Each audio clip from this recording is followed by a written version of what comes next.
이게 멀티 모니터에서 쓰기가 되게 어렵네요. 어, 혹시 지금 보이시나요? 네, 그럼 발표 시작하겠습니다. 저희가 맡은 거는 Distributed Simultaneous Localization은 Auto Calibration이라고 되어 있는 걸 Gaussian Belief Propagation을 써서 한 논문이고요. 앞서서 Auto Calibration이라는 키워드를 하나 짚고 넘어가면 저희가 보통 카메라 쪽에서 더 많이 쓰는데 로봇이 움직이거나 아니면 카메라가 움직이거나 그랬을 때 자기 위치랑 인터널 스트럭처, 그 에고 스트럭처, 인트린직, 익스트린직을 같이 추정하는 문제라고 그냥 문제를 정의를 하는 게 이해가 편할 것 같아서 가지고 왔습니다.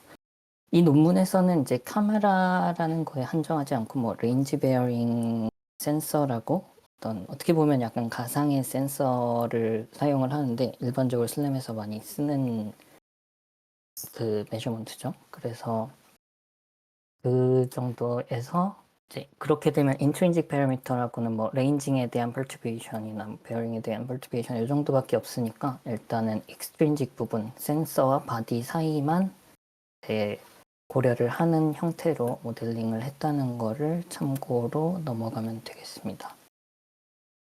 오토 캘리브레이션이라는 거를 논문에 이제 크게 집어넣은 거를 왜 이제 강조를 하게 됐냐면 실제로는 슬램이든 뭐든 뭔가 포뮬레이션 해서 문제를 푸는 것도 좋은데 리얼월드 어플리케이션에서는 아무래도 실제 카메라가 어떻게 붙어 있는지 뭐 아니면 라이다가 어떻게 붙어 있는지 어떤 센서가 바디랑 어떻게 붙어 있는지가 조금 바뀔 때가 있어서 오토 캘리브레이션 문제라고 환원할 수 있는 카메라 혹은 센서와 바디의 얼라이먼트에 대해 갖고 자기가 지금 위치 추정하는 거에다가 더해서 같이 추정을 할 수 있는 형태로 접근하는 게 효율적이라는 거를 좀 얘기하고 싶습니다. 그래서 보통 저희가 무슨 연구실에서 할 때는 팩토리 캘리브레이션이라고 이제 매뉴얼로 되게 잘 수렴한 값을 캘리브레이션 패러미터로 들고 출발을 하지만 이제 여러 차량용 어플리케이션이 대부분 이거를 상용화를 잘 하고 있는데 팩토리 캘리브레이션 이니셜 개수를 갖고 있지만 이제 공장이든 뭐 출하의 어떤 시점이든 뭔가 조립상의 문제, 특히나 이제 대부분의 매니팩처러들은 부품들이 전부 다른 티어원에서 모아가지고 조립을 하는 형태이기 때문에 조립에 의한 공차나 이런 것들을 이제 수정을 할 방법론이 필요합니다. 그래서 막 오토 캘리브레이션 방법론을 제시를 해가지고 실제로 어플라이를 많이 하고 있는 것으로 알고 있고요. 밑에 보시게 되면은 이제 캘리브레이션이 틀어졌을 때 어떤 일들이 발생할 수 있는지 굉장히 보기 좋게 예시가 돼 있어서 들고 온 그림입니다. 예를 들면 한 1, 2도 틀어져도 사실 거리가 멀어질수록 되게 차이가 커지기 때문에 특히 베어링 센서인 카메라 같은 경우에는 되게 이 부분에 대해서 중점적으로 관리를 해야지 좋은 실용적인 어플리케이션으로 사용할 수 있다는 것을 알고 가면 좋겠습니다. 그래서 이 논문은 그럼 뭘 봐야 되냐 하면 저희가 아무래도 가우시안 빌리프 프로퍼게이션이라는 주제로 첫 번째 섹션을 시작을 했으니까 가우시안 빌리프 프로퍼게이션을 이제 멀티로봇 로컬라이제이션 캘리브레이션 문제를 푸는데 어떻게 사용했는지를 중점적으로 보면 좋을 것 같고요. 이 멀티로봇 로컬라이제이션 캘리브레이션이라는 시나리오를 이 논문에서는 이제 조금 더 단순화한 방식으로 적용을 했는데 이제 로봇이 어떤 슬램 문제를 푼다고 할 때 보통 바깥에 있는 랜드마크를 보게 되는데 그거보다는 이 논문에서는 로봇 위에 어떤 마커가 있다고 생각을 하고 모듈레이션을 진행을 했습니다. 그래서 이런 형태로 제일 많이 보이는 게 뭐 그림에 넣었지만 연구용으로 많긴 하죠. 뭔가 스웜 로봇들에서 이런 식의 로봇 구성을 많이들 사용을 하고 있고 이렇게 됐을 때 스웜 로봇에서는 특히나 약간 컴퓨테이셔널 코스트나 커뮤니케이션 이슈가 있기 때문에 이 논문은 아마도 이런 어플리케이션을 좀 생각을 하고 만들지 않았을까라고 생각하고 있습니다. 그래서 이제 여기서 또 볼만했던 게 이제 가우시안 분리 프로퍼게이션의 수렴성에 대해 가지고 조금 프랙티컬하게 썼던 테크닉들, 그것이 이제 그 약간 댐핑 팩터 집어넣은 거, 그리고 로버스트 커널을 적용을 했다라고 한 거, 아웃라이어 디렉션을 위해서, 그리고 드롭아웃, 메시지 드롭아웃이라고 임의로 이제 메시지 서브스크립션을 무시하고 계산을 진행하는 그런 테크닉을 좀 사용했던 게 이 논문에서 볼만했던 점이었습니다. 사실 논문의 키 컨트리뷰션을 얘기하기 전에 좀 이게 갑자기 단순화한 그림이 나와서 좀 당황을 했었는데요. 이 논문에선 특별히 노테이션을 조금 다르게 쓰는 부분이 있어서 짚고 넘어가려고 합니다. 그래서 네 번째 블릿에 보면 Abbreviated Transform Notation이라고 적어놨는데, 저희가 보통 다른 슬램 논문들에서는 이렇게까지 줄이는 경우가 없던 것 같은데, 여기서는 대문자 두 개가 붙어 있으면은 Transformation of from Word에서 그 로봇 베이스까지 뭐 이런 거를 그냥 WB 이런 식으로 적어 놓는 노테이션을 사용하고 있다. 그래서 조금 신이 새로워 보이지만 뭔가 웨이트나 뭐 이런 건 줄 알았는데 그런 건 아니고, 그냥 트랜스포메이션 노드를 이런 식으로 노테이션을 썼다라고 보시면 되겠습니다. L은 likelihood 펑션의 그 줄임말로 썼고, 뭐 네이버 노드도 저런 식으로 썼다. 간단하게 볼 수가 있습니다. 그래서 여기서는 뭐 로봇의 종류가 좀 여러 가지가 나와 있는데, 그냥 레인지 베어링 메저먼트를 쓰고 로봇 오도메트릭을 사용을 해서 추정을 하는 이 정도의 로봇을 여러 대 갖다 놨을 때라고 생각을 하면 되겠습니다. 그래서 M은 각자 로봇 위에 있는 마커고, S는 로봇에 달려있는 센서, 그리고 사실 B를 빼먹었는데 B는 베이스라고 보시면 되겠습니다. 로봇 자체, 로봇 바디 혹은 로봇 베이스라고 그거의 줄임말로 B를 보시면 되겠습니다. 그래서 이제 이 논문에서 프리리미너리로 다루고 있는 거는 이제 팩터럴 그래프에 대해 갖고 알고 있는데, 이전 논문들에서, 이전 이제 리뷰해 주신 분들이 전부 자세히 설명을 해 주셔서 여기서 간단하게 보면은 팩터 그래프는 결국에는 이제 어떤 베리어블 노드랑 그리고 그것을 관계성을 팩터로 표시를 하고 있고, 사실 엣지도 적어두기는 했습니다만, 이제 팩터 그래프에서 엣지가 가진 의미가 엄청 대단히 크진 않고 대부분 이제 팩터의 파라미터로 다 얘기가 되니까 결국에는 팩터와 베리어블 노드 X로 이루어진 그래프다라고 하면 좋을 것 같습니다. 오른쪽에 있는 베이시언 네트워크 vs 팩터 그래프를 보시게 되면은 좀 이런 것도 한번 리마크 해보면 좋을 것 같은데요. 저희가 베이스넷이라고 배우는 것들이 이제 디렉티드 그래프 형태로 A와 같이 표시를 해가지고 조건부 확률을 표현하는 그런 그래프 레프레젠테이션을 볼 수가 있는데, 이제 B 같이 팩터 그래프로 환원을 했을 때 어떤 조건부 확률을 팩터로 두고 그거에 관련된 베리어블들을 노드 A, B, C, D 이런 식으로 B와 같이 표현을 할 수가 있다고 볼 수 있습니다. 근데 똑같이 C 같이도 표현을 할 수가 있는데, joint probability로서 이제 BC를 표현하게 해가지고 이제 그 팩터 그래프는 B와 C가 동일한 어떤 토탈 프로버빌리티를 관리하는 거지만, 어떤 노테이션적이라고 해야 될까요? 포뮬레이션 하기에 따라서 B와 C가 상호 변환을 좀 왔다 갔다 할 수 있게 되면 어떤 경우에는 좀 좋은 해를 찾는 방법을 보일 수도 있다고 한번 짚고 넘어가면 좋을 것 같습니다. 그리고 그때 Canonical Representation, Information Matrix에 대해 갖고도 첫 시간 때도 많이 얘기가 나왔었는데요.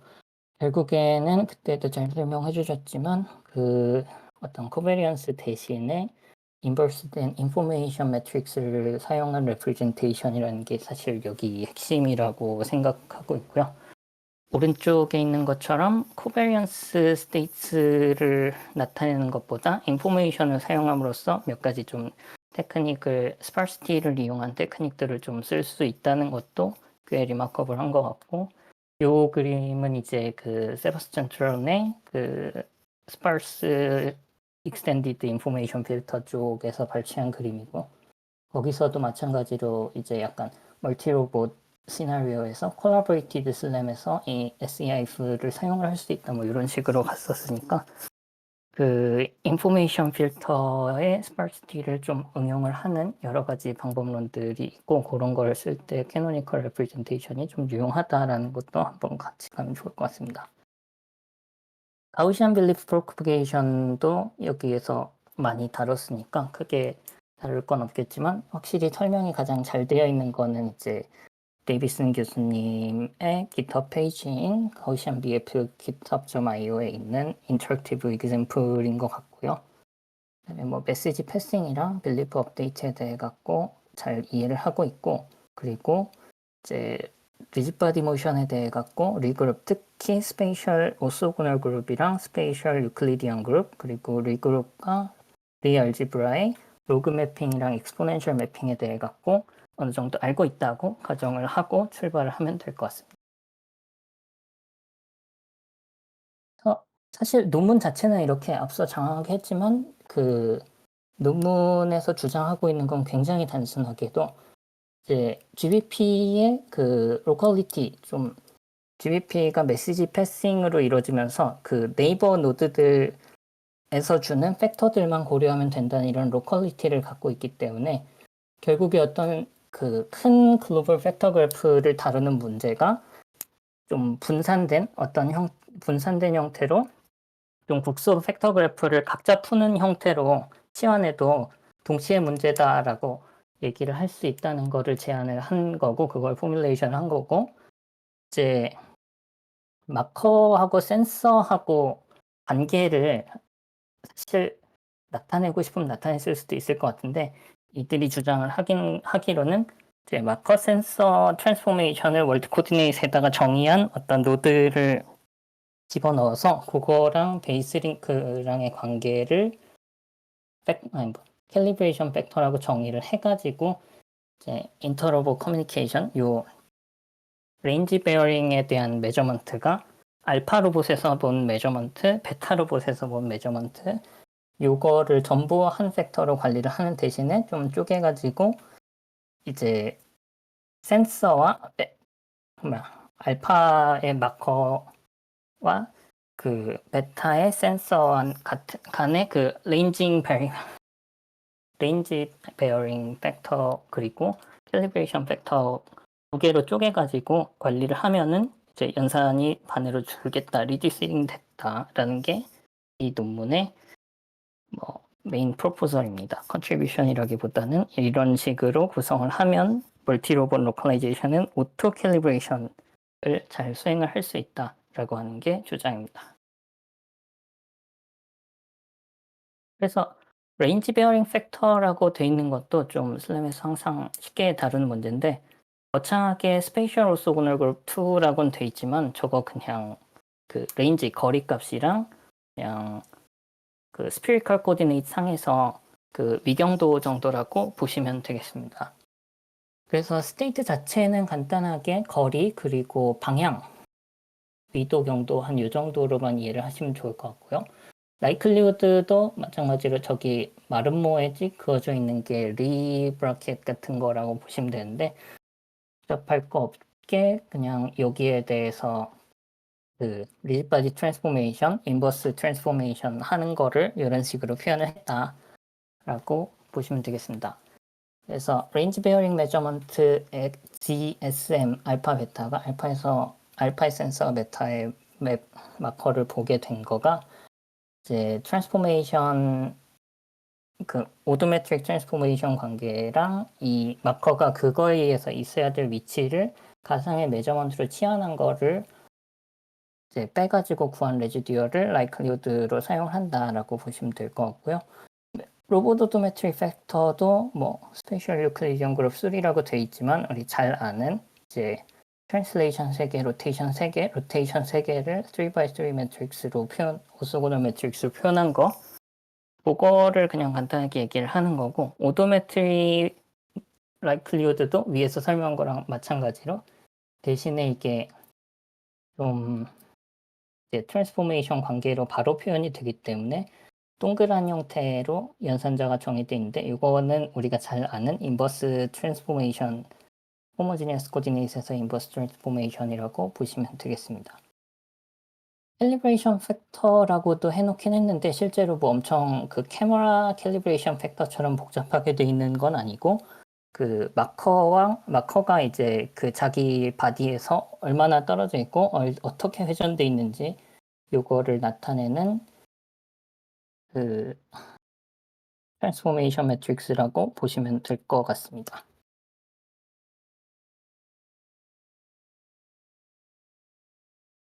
그래서 포뮬레이션은 요 팩터들 가지고서는 전부 설명이 될 수가 있는데, 아까 했던 것 같이 모든 노드는 왼쪽에 있는 포뮬러로 다 표현이 가능하고, 팩터도 저 앞에 있었던 것처럼 이제 팩터가 종류가 오도메트리 팩터, 레인지 베어링 팩터, 캘리브레이션 팩터 요 세 가지 팩터로 그래프를 그려갖고 요거에 대해 갖고서는 아그맥스를 구하게 되는 형태로 보시면 됩니다. 근데 가우시안 빌리 프로퍼게이션의 특성상 이제 약간 컨버전스에 대한 이슈가 있기 때문에 테크닉을 앞서 말씀드린 것처럼 몇 가지 사용한 게 있어서 노트를 하고 갈 건데요. 이제 이게 스페이셜 유클리디안 그룹과 이제 알지브라를 사용을 해가지고 옵티마이제이션 문제를 푸는 거다 보니까 잘 알려져 있다시피 이게 넌리니어 non-convex 문제가 돼가지고 이제 GBP가 좀 수렴하기 어렵다. 이 코스트 펑션들을 다 모아놓고 보면은 이거가 잘 두드러지는 형태이기 때문에 수렴하기가 어렵다. 실제로는 수렴을 그냥도 하긴 한다고 합니다만은 이게 있으면은 확실히 여러 경우에서 다 수렴을 한다고 experimental parts에서 얘기를 하고 있습니다. 그래서 솔루션으로서 이제 레귤러라이저를 집어넣게 되는데, 간단하게 아이덴티티 매트릭스에 댐핑 팩터 람다 m을 집어넣게 돼가지고 그 컨버전스를 좀 조정을 하겠다 이런 거고, 에너지가 커질 때는 조금 그 작아지는 방향, 아니 커지는 방향으로 하고, 그게 아닐 때는 조금 그 댐핑 팩터가 줄어드는 방향 형태로 되었나? 갑자기 헷갈리네요. 그래서 디퍼런셜 에너지에 따라서 이제 t-1 타임의 이터레이션에서 있는 것보다 이제 현재 계산된 에너지가 크고 적음에 따라 가지고 댐핑을 만들어내겠다. 이 형태로 포뮬러를 제안을 했고, 이게 그 로벤버그 마커드 방법에서 사용하는 것과 유사한 형태다라는 것까지 슬쩍 언급을 하고 있습니다. 로벤버그 마커드에서 사실 그 마커드 방법까지는 아니고 로벤버그가 제안했던 그 댐핑 람다를 설정해 가지고서는 이터레이션 알고리즘을 짠 그거랑 굉장히 유사하게 접근을 하고 있는 걸 알 수 있습니다. 두 번째 테크닉으로는 로버스트 커널을 사용을 하고 있는데, 로버스트 커널은 이제 저희가 다른 뭐 포즈그룹 옵티마이제이션 이런 데서도 아웃라이어 리젝션을 하기 위해서 제일 먼저 적용을 해보는 형태 중에 하나죠. 그래서 저번에 이제 휴버 코시놈 뭐 이런 것들, 뭐 특히 뭐 이런 것들이 나왔었는데, 여기서는 그 다이내믹 코버런스 스케일링이라는 것을 활용을 했다고 합니다. 그래서 이 밑에 있는 로버스트 커널 펑션 피겨 같은 경우에는 그 실 교수님의 그 옵티마이제이션 관련된 포즈헬프 옵티마이제이션 관련된 그 논문에서 발췌를 해왔는데요. 보시게 되면은 이제 코시 휴버놈을 많이 쓰게 되는데, 코시 휴버놈에 비해서 그 다이내믹 코버런스 스케일링이 그한 1, 2 정도부터 급격하게 리젝션을 빠르게 시키는 모습을 알 수가 있는데, 조금 더 강력하게 혹시 휴버놈보다는 조금 더 강력하게 아웃라이어를 빨리 쳐내는 형태를 가지고 있는 코스트 펑션인 것을 간단하게 볼 수가 있습니다. 이제 이걸 왜 집어넣었을까라고 생각했을 땐 코딩 레벨에서 쉽지 않겠냐라는 이제 저희 김기섭님 블로그, 아니 그 코드 깃허브 페이지에 가면 정말 설명이 잘 되어 있습니다. 이그샘플도 있고 거기서 발췌를 해왔는데요. DCS를 사용을 이제 개인적으로 했을 때도 그렇고, 딴 거보다는 이제 포뮬러의 어떤 진지한 그 매스매티컬 데리버레이션 뭐 티오렘 뭐 이런 것도 좋긴 한데, 무엇보다 좀 코딩하기 깔끔하고 편해가지고 좀 쉽게 적용해 볼 수 있고, 그거에 비해서 성능이 꽤 괜찮게 나오기 때문에 이 DCS를 적용을 한 것이 아닌가라고 추측하고 있습니다. 보시게 되면 뭐 결국 카이스퀘어 레지듀얼 구하는 거를 조금 수정을 해가지고 잘 되는 거를, 신기하게도 잘 되는 거를 한번 해보시면 볼 수가 있는데, 한번 이 GitHub 페이지 방문해가지고 파이썬 이그젬플 혹은 C++ 이그젬플 같은 거를 한번 확인해 보시면 꽤 잘 되는 게 재밌는 것을 알게 될 것입니다. 세 번째 테크닉으로는 이제 메시지 드롭아웃이라는 방법을 좀 사용을 했는데요. 이게 가우시안 빌리프 프로퍼게이션 혹은 뭐 빌리프 프로퍼게이션 방법이 되게 오래된 방법이다 보니까 한 99년 막 2000년 초반 논문부터 이제 루프가 많이 있는 그래프, 사이클릭 그래프가 되면은 이제 메시지 프로퍼게이션이 되면서 너무 많은 이제 코스트, 같은 코스트가 한 번에 계산이 되기 때문에 그 코스트는 좀 오버 컨피던트하게 돼서 그게 그 발산을 하게 될 수 있다라는 연구들이 많았고, 그다음에 이 논문에서는 이전에 그 incremental abstraction in distributed probabilistic 뭐 슬랭 그래프 그 발표를 해주셨던 내용이었는데, 그 논문뿐만 아니라 여러 논문에서도 비슷한 이슈를 얘기를 하고 있고, 그거에 대한 솔루션으로 몇 가지 제안이 되어 오고 있는데, 그 중에 하나로 좀 쉽게 쓸 수 있는 거가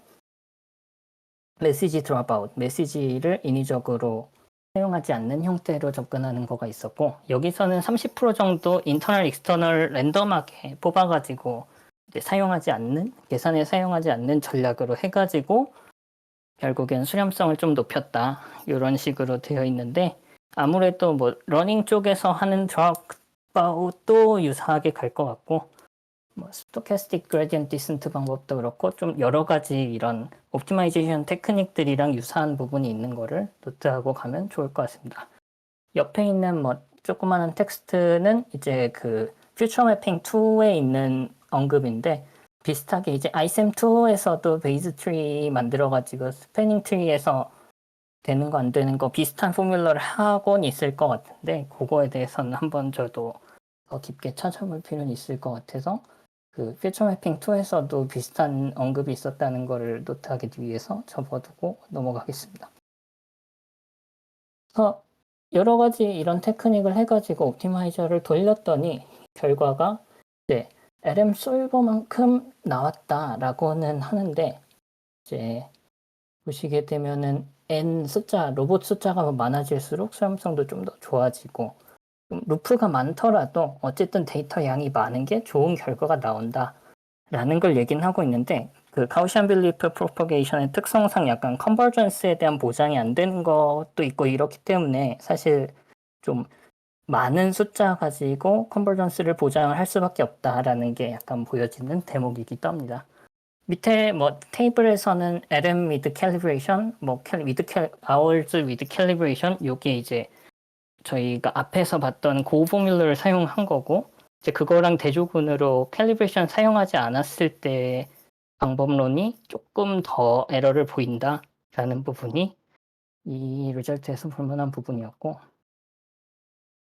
그리고 이제 다른 인트로덕션 쪽에서 소개했던 다른 디스트리뷰티드 로컬라이제이션 앤 오토 캘리브레이션 방법론 같은 것들이 있었는데, 그거보다는 조금 더 빠르게 수렴을 하더라라는 게 이 리절트의 핵심이었습니다. 그리고 요거 이제 가우시안 빌리프 프로퍼게이션 방법을 썼을 때는 좀 커넥션이 좋지 않은, 커뮤니케이션 레인지가 많이 짧아지거나 아니면은 이제 노이즈가 좀 많아지고 이렇다고 하더라도 어느 정도 잘 동작을 한다라는 것을 다른 가우스 세이들이나 그거의 좀 베리에이션인 SOR 같은 거보다 잘 동작한다는 것을 이제 그래프로 표현을 하고 있었습니다. 그래서 사실 조금 크리틱하게 보자면은 이게 캘리브레이션 그림 이 리쿠 저자님께서 비주얼라이제이션을 좋아한다는 언급을 하셨었는데 아마 이게 실제 결과라고 유출을 한다면 실제로는 캘리브레이션으로서 엄청나게 정밀한 형태가 되는 것 같지는 않습니다. 아까 요 앞에 보면은 그 옐로우 그 뜻이다 저걸로 옐로우 점선으로 노란 점선으로 돼 있는 LM 방법론보다 수렴성이 꽤 딸리는 것을 볼 수 있는데 어쨌든 다른 것보다는 잘 되는 게 리마커블한 부분이고 그리고 이제 여러 가지 이제 루피 빌리 프로퍼게이션에서 사용하는 방법들을 좀 활용을 더 해볼 수는 있을 것 같아서 지금은 드랍아웃이나 몇 가지 정도 썼지만 이제 뭐 메시지 댐핑이나 뭐 여러 가지 메서드들을 한번 적용을 하면 더 좋아질 수도 있지 않을까 생각이 들고 그리고 이제 그런 테크닉들 중에 어싱크러스 메시지 패싱 같은 것들도 수렴성에 좀 긍정적인 영향을 준다라는 리서치가 있었는데 그런 것들이 아무래도 이제 디스트리뷰티드 시스템이 이제 자기들끼리 연산하다가 커뮤니케이션 레인지에 도달을 하면은 그때 어싱크러스하게 메시지 패싱이 되기 때문에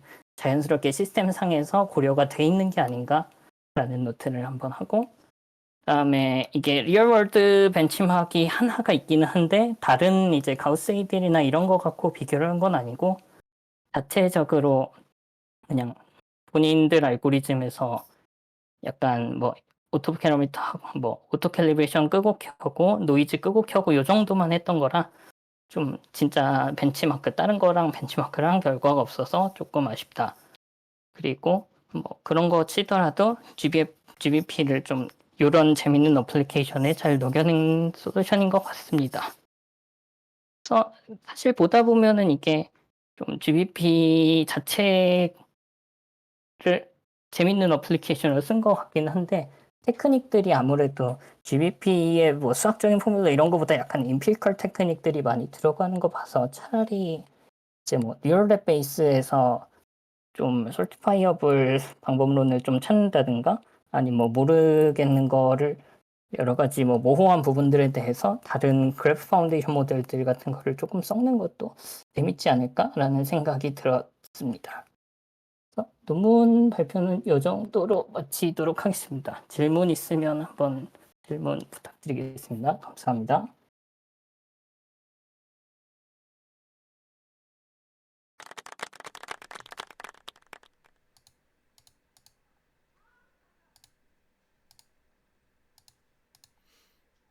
혹시 그 LM 방식 최적화로 예, 캘리브레이션을 그 연산했다고 한 거는 그거는 네, 저희가 그 아까 그 노란색 점선으로 나온 제일 정확한 거 있잖아요. 예. 저거는 혹시 어떤 방식이었는지 나와 있나요?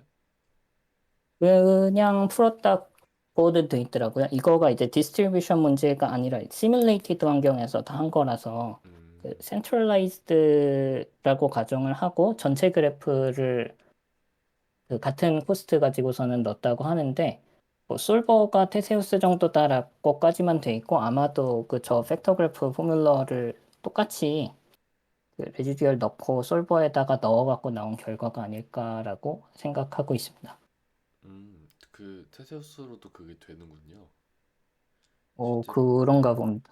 이 코드가 있으면 한번 보고 싶었는데 네. 언급만 살짝 있었던 것 같습니다.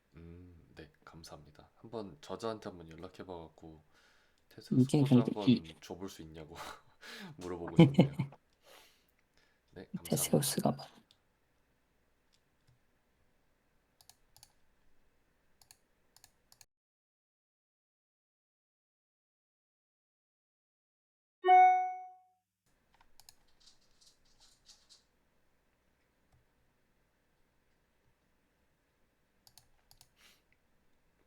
뭔가 더 질문이 없는 것 같기도 하고요.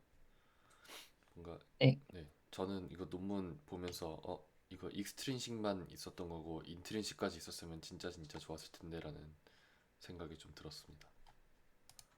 맞습니다. 이게 아예 카메라로 안 두고 굳이 로봇이라고 둔 거 보니까 딱 문제를 단순화하려고 한 것 같아 보였고 카메라로 했으면은 아마 수렴성에 대한 리서치를 조금 더 깊게 들어갔을 것 같은데 일단은 된다 정도까지 보이고 아마 다음 워크 정도에서 조금 더 복잡한 이제 프로젝션 팩터나 이런 거를 섞어보지 않을까라는 생각이 좀 들었습니다. 음, 네, 감사합니다. 저기 질문이 하나가 있는데요. 명철님 네, 아이디셨죠, 이게? 서드캣이? 네. 네, 명철님이 지금 채팅으로 적어주시고 계십니다.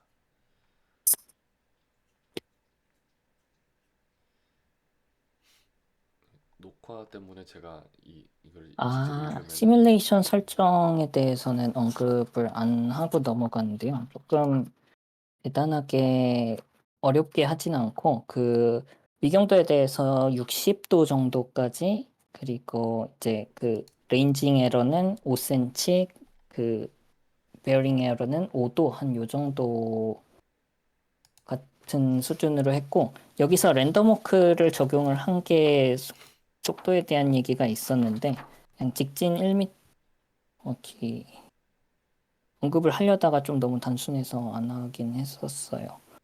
이게 그냥 앞으로 가는 거랑 랜덤하게 회전을 하는 거를 이제 커맨드를 랜덤하게 입력을 해서 만난다 정도까지만 언급을 하고 있습니다.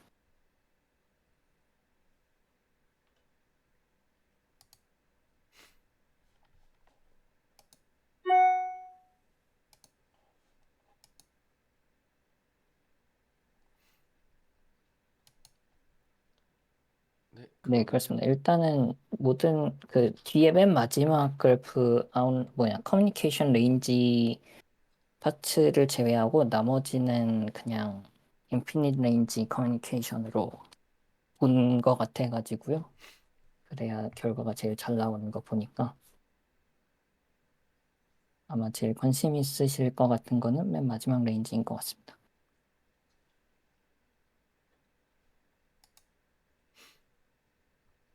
네, 감사합니다.